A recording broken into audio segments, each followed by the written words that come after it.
I was on cloud nine, having just married the love of my life. One day, a package arrived from my mother-in-law. I excitedly opened it, only to find a surprise of another kind. It sent my relationship with my husband spiraling into a nightmare. But I'll be damned if I let her win. I refuse to let things go her way. My name is Jessica. I married my husband David just 6 months ago. We're still newlyweds. We were planning on making many happy memories together, but then something unimaginable happened. I had no way of knowing what was about to happen. The trigger came a month after our wedding. I was cleaning the house, now a full-time homemaker, when the doorbell rang. It was a package for me. The sender? My mother-in-law. A package from my mother-in-law? I wonder what it is. I had received no notice of a package being sent, and David hadn't mentioned anything either. Curious, I opened the box. Inside, I found clothes, not exactly what you'd call fashionable, and very well worn. What? What are these? Old clothes? I was flabbergasted by the array of second-hand clothes. Some even had holes in them. There were clothes that must have been fashionable once, but now they were just garish. Just then, the phone rang. It was my mother-in-law. "Oh, Jessica, dear, did you get my gift?" Gift? No. What part of that is a gift? They're clearly old clothes, and they're hideous. How can anyone possibly see that as a gift? As I was bewildered by this unexpected situation, my mother-in-law started explaining casually. "You see, those clothes are ones I used to wear a long time ago. Found them when I was tidying up my closet." But mother-in-law, some of them have holes in them." "Don't worry, dear. I included some new ones I bought recently. Please try them on." Despite my confusion, my mother-in-law chattered away cheerfully. Was this harassment, or was it really just kindness? Honestly, I couldn't figure out my mother-in-law's true intentions. My husband David came home from work and immediately noticed the mountain of old clothes. "Did Mom just give you a gift? That's nice." It was more like she had given them away than given them. Even so, if it was really out of kindness for my mother-in-law, I didn't want to seem ungrateful, so I didn't mention the holes or the poor taste to David. A month later, another package arrived from my mother-in-law. As expected, it was filled entirely with second-hand clothes. The amount was incomparable to the last time. Plus, the designs were even worse than before. Ugh! Who would wear these? I felt bad for my mother-in-law, but this was nothing short of an unwelcome favor. They were just crowding my closet. I should give them away or sell them at a flea market. As I was thinking this, the phone rang. It was my mother-in-law again. "Oh, Jessica, did the clothes arrive? I gathered some really special pieces this time." My mother-in-law seemed overly cheerful. Even so, it would be problematic if she kept sending them regularly. They're old and not to my taste. "Mother-in-law, I appreciate your sentiment, but I don't usually wear such flashy clothes." When I indirectly refused, she suddenly got angry. Maybe my words had rubbed her the wrong way. "Excuse me, Jessica? What kind of things are you saying about the clothes I went out of my way to send? The correct response is, thank you." "No, I mean I appreciate the thought, but..." "Just wear them, Jessica. Sending you all those clothes will surely save you some money, won't it? The next time you come over, make sure you're wearing the stuff I've given you, okay?"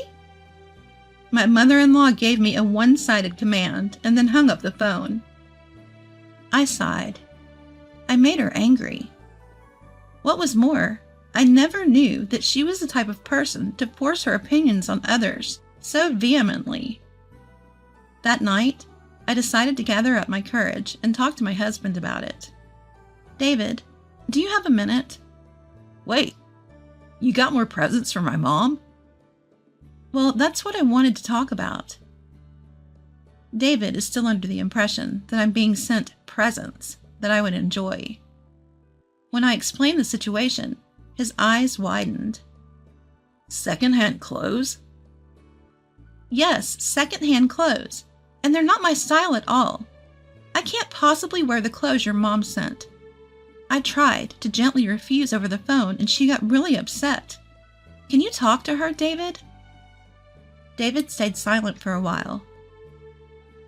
I was troubled because of the stuff his mom had sent.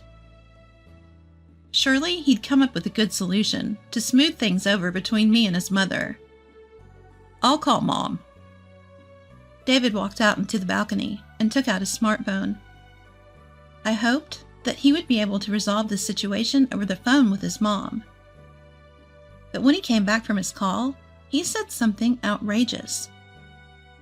Mom told me she was just trying to do something nice by sending you clothes. You make it sound like it's a nuisance. You should be more grateful. I was baffled at David's words. Hold on a minute. I told you, right? I can't wear those clothes. They're not my style at all. Mom said it's clothes she used to wear. Are you making fun of my mom's taste? That's not what I meant.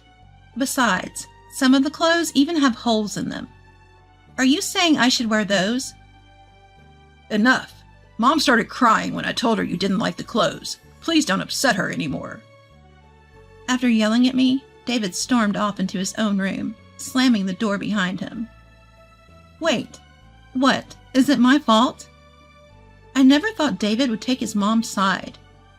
Even if he didn't exactly take my side, he could at least try to understand my feelings. I felt as if I had been betrayed by my husband. Ultimately, another package from my mother-in-law arrived the following month. When I visited my in-laws' home, and it was discovered that I wasn't wearing the clothes she had sent, I went to all this trouble to send them to you. Why aren't you wearing them? She exploded. Yeah, Mom went out of her way to send them to you. David joined her side, against me. No one really cares or notices what you're wearing. More importantly, it's absolutely the worst that you're wasting Mom's kindness like this. It seemed David was completely on his mother's side. Do you even understand how I feel, being given tasteless old clothes, some even with holes, that are out of style? I felt everything was becoming absurd. All my effort not to spoil my relationship with my mother-in-law and all my explanations to my husband seemed to be in vain. And ignoring my feelings, David started treating me more like a housemaid than ever before. What is this food? Are you skimping on it? You're lacking awareness as a wife. You're a full-time housewife, so you should do better. There are wrinkles in the laundry. My mother wouldn't make a mistake like this. Do it perfectly. Is he, her, mini-me? He was becoming incredibly picky. When I bought new clothes, he yelled, Even though you wasted Mom's kindness, you're buying new clothes? Oh, I don't know if I can continue this married life any longer. I was pushed to the point where I started to think like that. Then one day, David's company's trip was confirmed. Make sure you prepare for my company trip starting tomorrow. I, who was treated almost like a housemaid recently, was naturally frustrated. However, upon thinking, this might be a chance for revenge. My mother-in-law was still sending me tasteless, worn-out clothes. From men's to children's items, even things that I had no idea what they are. Recently, she even started sending me clothes so dirty, I wondered where she picked them up. I dug out the men's clothes from there and stuffed them into David's travel bag. This should do. David's company trip was for 2 nights and 3 days. During this time, I stuffed all the rags that had been sent from my mother-in-law into his suitcase. The next day, as soon as David left for his trip, I began packing my things. When I left the house, I put divorce papers on the table that had already been filled out. At that same time, David, who was on his company trip, was being laughed at by his colleagues. Hey, what's with those raggedy clothes, man? Did you pick them up from somewhere? Had a fight with your wife, didn't you? Serves him right. I can picture David panicking. That night, as expected, David called me. Hey, what's with the contents of this suitcase? He was clearly furious, even over the phone. I held back laughter as I asked David, "Something wrong with your suitcase?" What do you mean, something wrong? What's with these raggedy clothes? You got something wrong in your head? Making your husband wear such things? You think I'm crazy? I said calmly. David, remember what you said, right? Those clothes were sent out of goodwill by your mom. Wasting such goodwill would be pretty strange for a son, wouldn't it? Apparently, David hadn't realized the clothes I packed were from his mother. At my revelation, he choked on his words. Hey, you listening? Those clothes were sent by your mom. Since you were all for blaming me alongside her, you'll be wearing them without complaint, right? Well, that's... David was utterly flustered. I told him outright. You understand now, right? Did you finally get a feel for what I was going through? I left the divorce papers at home. Divorce? I'll leave the rest to you. And with that, I hung up, leaving things unsaid. David bombarded me with calls and emails, all of which I ignored. Afterwards, I returned to my parents' house. A few days later, my mother-in-law called me. You listen here. You can't get divorced without my approval. If you don't listen, I'll hire a lawyer and sue you for emotional distress. I responded, feel free to do so. A week later, my mother-in-law told me to come to a meeting with a lawyer. I headed to the specified coffee shop. There, my mother-in-law, husband, and someone who seemed to be a lawyer were waiting. What's this? I've already decided on the divorce, so there's nothing to talk about now. With a look like she was about to bite me, my mother-in-law yelled, Don't mess around! After all we've done for you, we won't allow a selfish divorce. Exactly. My husband chimed in with her. I've been made a laughingstock at work because of the clothes you made me wear. Now everyone at work is laughing at me. A laughingstock? Isn't that directly mocking his own mother's taste in clothes? As I laughed in front of them, my mother-in-law glared with her eyes wide open. What's so funny? You're such a cheeky wife. She then turned to the lawyer. Hey, Mr. Lawyer, she can't possibly request a divorce from her position, can she? I was told that the wife was the one causing the trouble. The lawyer questioned, looking puzzled. To this I clearly stated. No, it's the other way around. I'm the one who's been harassed by my mother-in-law and husband, being sent clothes like garbage every single month. Upon hearing this, the lawyer seemed perplexed. This is completely different from what I was told. My mother-in-law also seemed flustered. Impatient with their reactions, my husband abruptly stood up. That's it. I'm divorcing a useless wife like you. I'm going to demand a full emotional distress compensation. He yelled at me. At the sound of his voice, all the customers turned to look at us. Taking advantage of this, I asked, So, does this mean I have to pay emotional distress compensation? Wait, who exactly are you talking to? Who? The person behind me. Huh? I kindly clarified that to my puzzled mother-in-law. Just then, a figure from the back of the room appeared before us. David and my mother-in-law were taken aback, their mouths agape with surprise. It's been a while, Mom. David? The person who appeared was David's brother, Sam. What, Sam? Why are you here? Why am I here? Well, to defend Jessica, of course.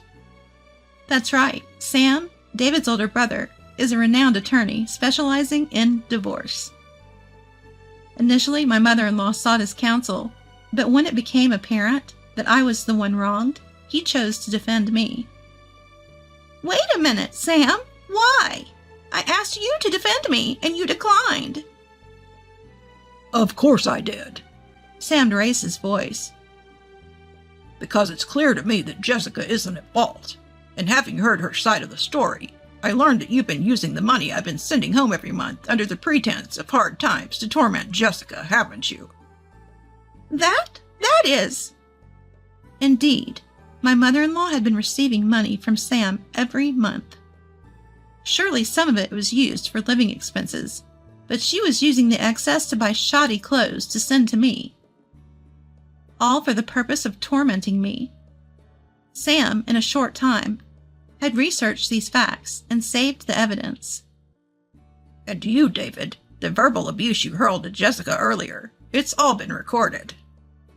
Sam pulled out a voice recorder and played back the harsh words David had shouted earlier. Of course, this too will serve as substantial evidence in the divorce proceedings. Hey, Sam, you're kidding, right?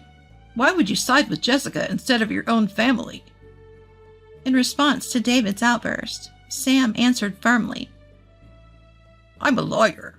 No matter how you look at it, the fault lies with you two. Your lawyer also seems to see that there's no hope of winning. Maybe he should decline to represent you.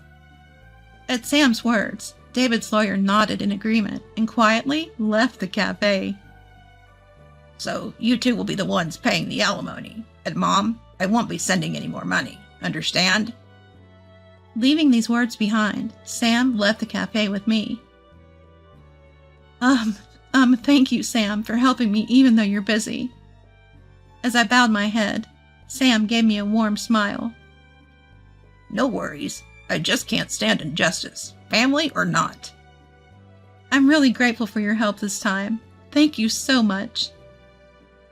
And so, thanks to Sam, I was able to divorce peacefully. Of course, I received a substantial alimony from my mother-in-law and David.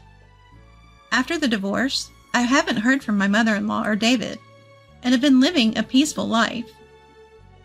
Even though I had to part with Sam, who was so kind to me because I divorced David, I felt a bit sad. But I need to move on quickly and live my own life.